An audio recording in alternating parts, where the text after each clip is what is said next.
اپنے بارے میں ہی دعا نہ کیا کرو، دوسروں کے لیے دعا کیا کرو، دوسرے مریضوں کے لیے، دوسرے بھائیوں کے لیے، دوسرے عزیزوں کے لیے دعا کرو۔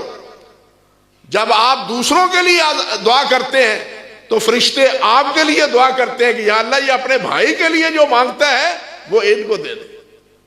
حضرت ہمارے بزرگ حضرت مولانا سید ابو بکر غزنوی رحمۃ اللہ علیہ، انہوں نے لکھا ایک جگہ کہ اہلیہ بیمار ہو گئی، بڑا علاج کیا، بہت علاج کیا، کوئی راستہ نہ ملا، مختلف ڈاکٹروں اور طبیبوں سے رجوع کرنے اور علاج معالجہ کرنے کے باوجود میں نے پھر اس سے کہا اللہ کی بندی ہم سے ایک غلطی ہوئی ہے، اس غلطی کا ازالہ کریں، تو بھی مریضوں کے لیے دعا کر اور میں بھی مریضوں کے لیے دعا کرتا ہوں۔ پہلے میں تیرے لیے تنہا تیرے لیے کرتا تھا، اب دوسرے مریضوں کے لیے دعا کرو۔ جب تم دوسرے مریضوں کے لیے دعا کرو گے تو فرشتے تمہاری صحت کے لیے دعا کریں گے۔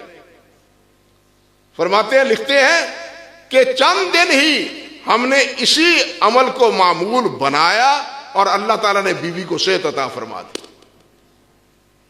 لیکن ہمیں تو آج یہ چیز بالکل اجنبی محسوس ہوتی ہے۔ بھائیو، دوسروں کا فائدہ ہی نہیں ہوتا، اپنا فائدہ بھی ہوتا ہے۔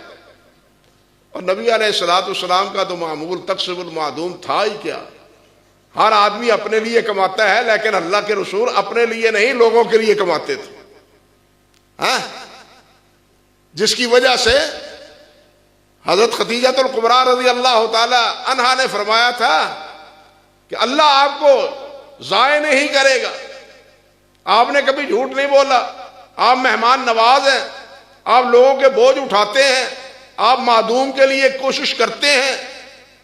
یہ اوصاف نبی علیہ السلام کے بیان کی۔